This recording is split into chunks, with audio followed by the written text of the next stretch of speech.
Hey everyone, it's Xander. And Alejandro.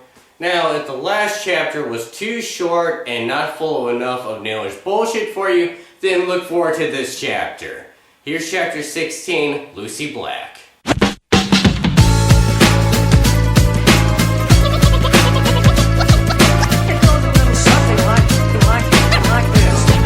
We start off with Tommy going to see his preacher and asking questions about his faith. Geez, Naylor, contrast much? Does he have to be completely crushed black with absolute white for his eyes and collar? Perfectly black and white. Hey, that's exactly how Naylor views the rest of the world as well. So the preacher gets to the heart of Tommy's questions, asking what's bringing about all these new thoughts. Alright, here's something that's eating at me. There are speech bubbles for Tommy's speech on the previous page, and two characters that he's talking about, and obviously neither of them are speaking.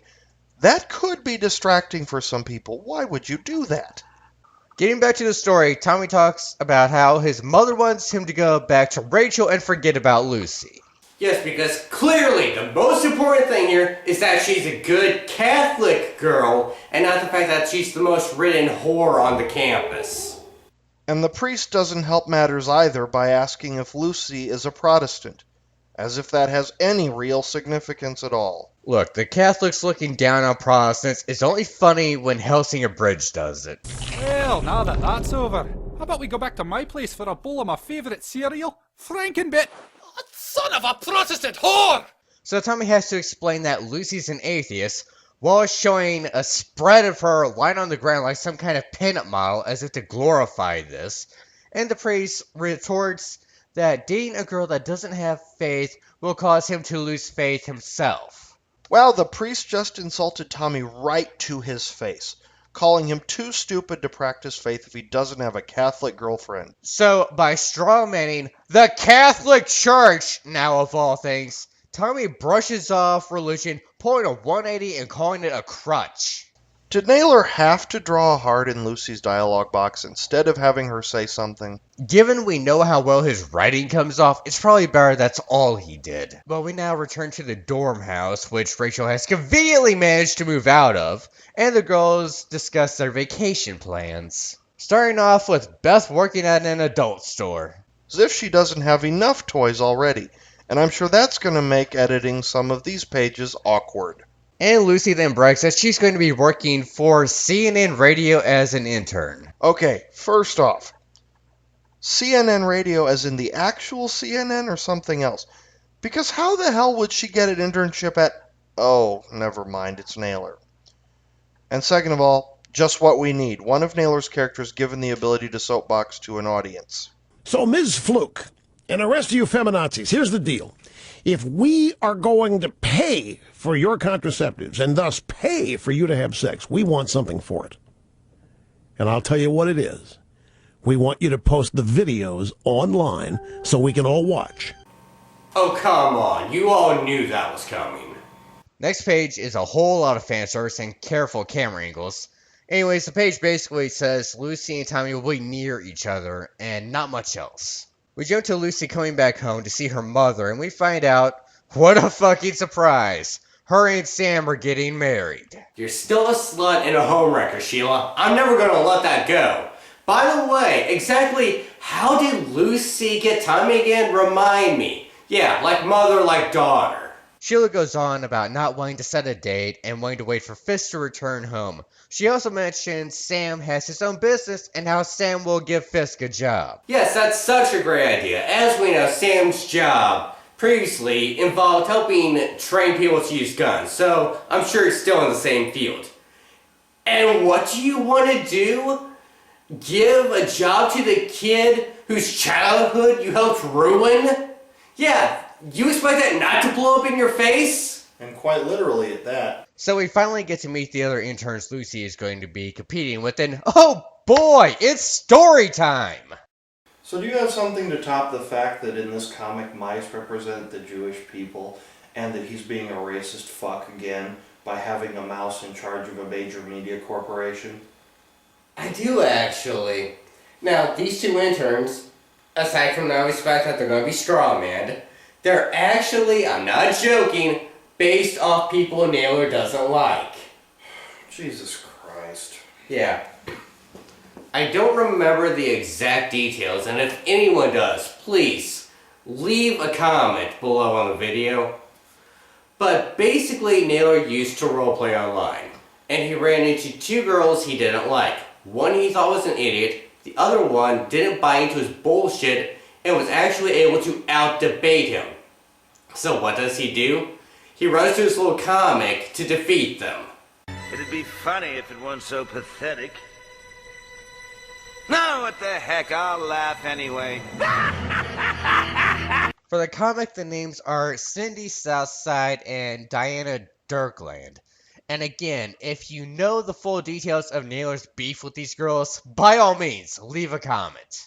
And we see, in fact, in the next page, Naylor wastes no time showing what he did think of these girls. The blonde comes off as annoying with bad puns, and the fox, at least I'm assuming that's a fox, comes off as a complete and total bitch. In other news, we get to see how Beth's job is going. I'm so lucky I don't have to censor anything, but only just barely. And even better than that, we get another round of Alice's reaction to Naylor's stupid names. Okay, Goat Boy. That's pretty funny. How did he come up with that? Is that supposed to be a gay guy? Could he ham-fist that any more? What, no comment about Mighty Joe Jack? Sorry, I'm still stuck on the sphincter sovereign thing in the woman's comment. And going back to the internship, they decide to see how Lucy can hold her composure through the piss test. I shouldn't have to state this, but my sister and a few of my friends did radio internships, and there is no piss test.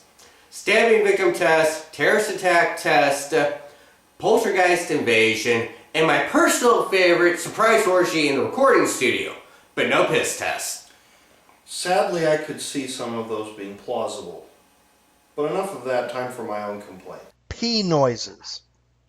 Is it possible to be that lazy on your own? Or did Naylor find classes to teach him to be this lazy? And second, why the hell is he pouring the cup onto the ground? Okay, I'm getting really tired of how these pages just keep jumping from subject to subject. Anyways, we're now back to Sheila and Sam, and yeah, that's quickly going downhill. So we have Lucy talking to Tommy wanting to get out of the house. I can't say I blame her. So finally we get a transition that made sense, and more talking about the radio internship that Lucy is a part of. Oh God, is she going to be doing puns like this for the rest of the chapter?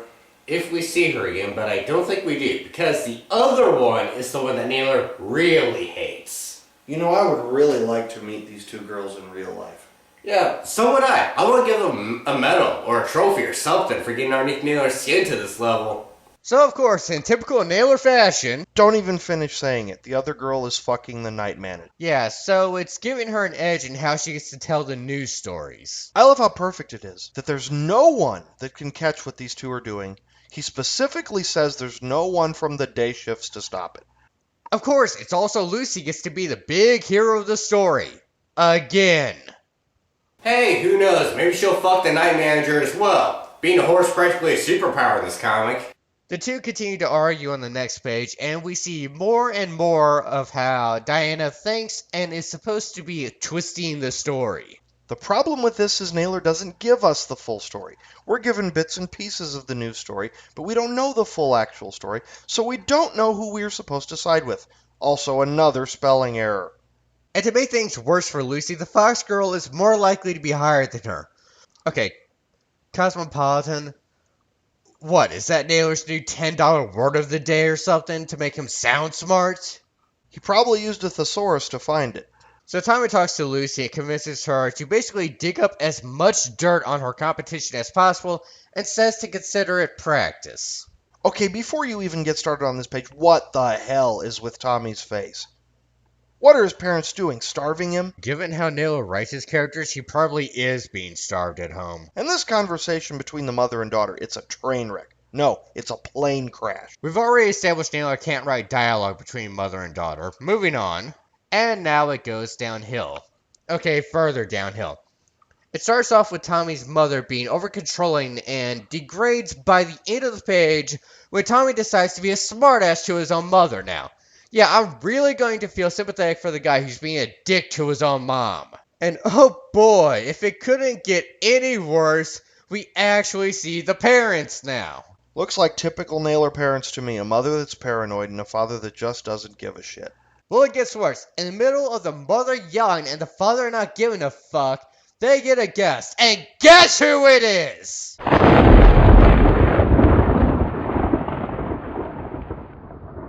Yeah, that's right. Naylor brought her back just so he can beat her back down. Tommy returns home soon after, and how nice of the parents not to warn him of the bloodthirsty harpy waiting for him in his room. What are you doing here? Obviously she needs to talk to Tommy. So we get the whole big "I've changed for you" speech, and oh, look at those last two panels. Besides the added dialogue, the only thing that changes is the angle of Rachel's ass. Naylor is so obsessed with asses, he had to make the conscious effort to redraw Rachel's ass and nothing else between these two panels. And much like with his mother, Tommy decides to be a cold, uncaring asshole to Rachel. And on the next page, we get to play 20 questions. Where are you going? You won't even listen to me? What is the airspeed velocity of an unladen swallow? What do you mean, African or European? And the dialogue at the end, think of your family. Think of your mother. Think of the people that could have been spared the horror of reading this comic.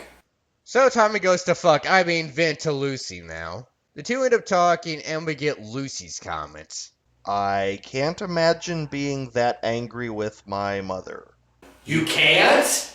I have no problem being pissed off at Sheila almost every time I see her. Anyways, the conversation shifts to the dirt Lucy is digging up on the Fox Girl, and to undermine and not even show respect for what Naylor wrote, here's the short version. She's a straw man. What a surprise.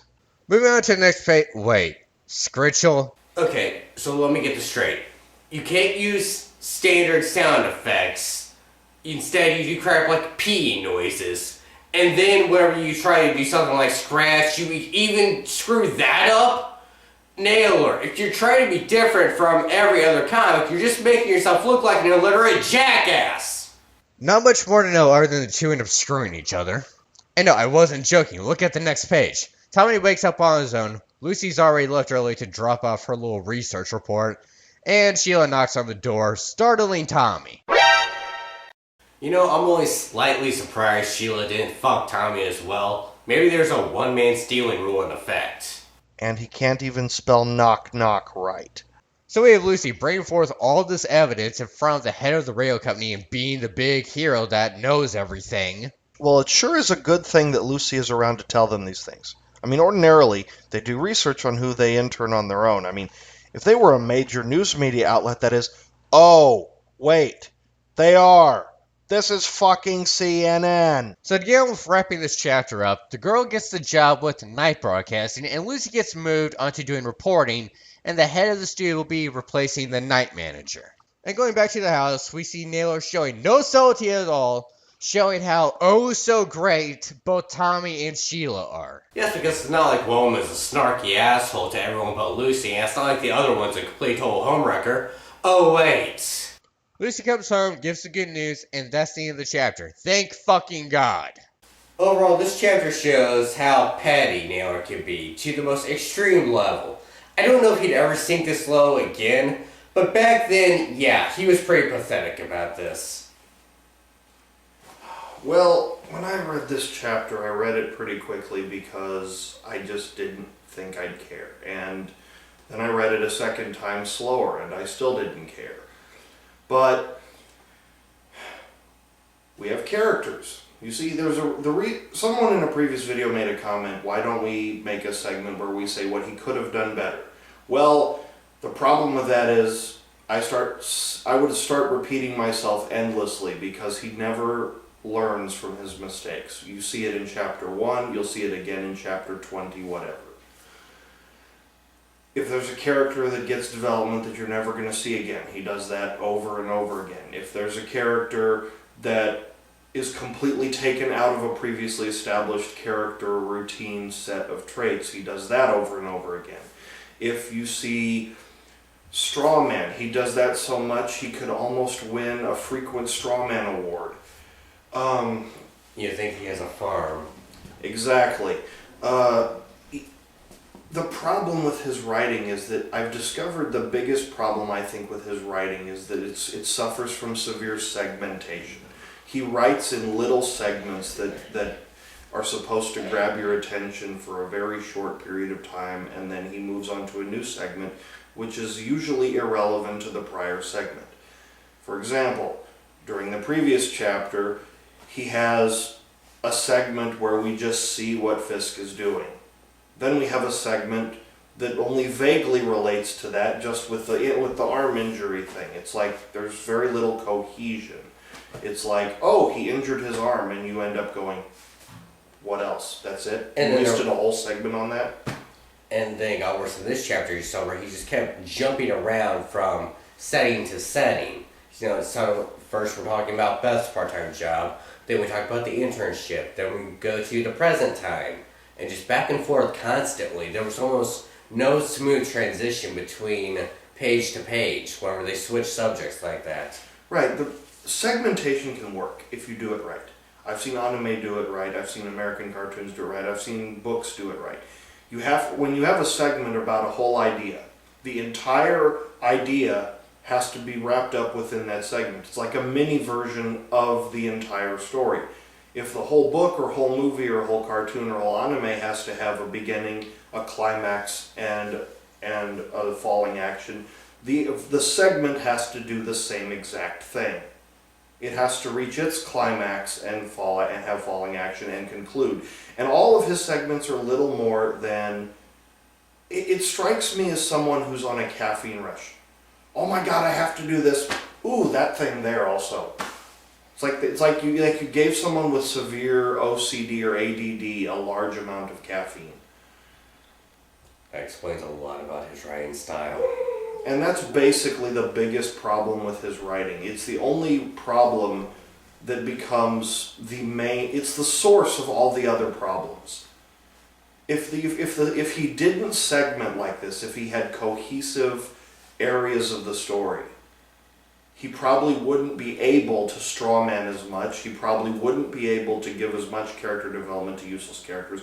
It would force him to pay more attention to characters that mattered and were seen over and over again. And he would almost be reminded over and over again, this is not the character traits you previously established.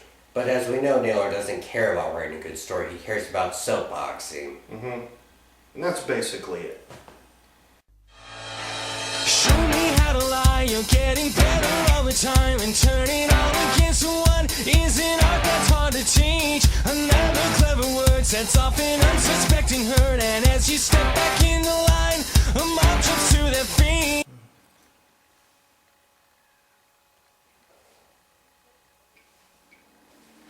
That was odd. That was our new power outage. Oh, right. No, because it has battery power. We're good.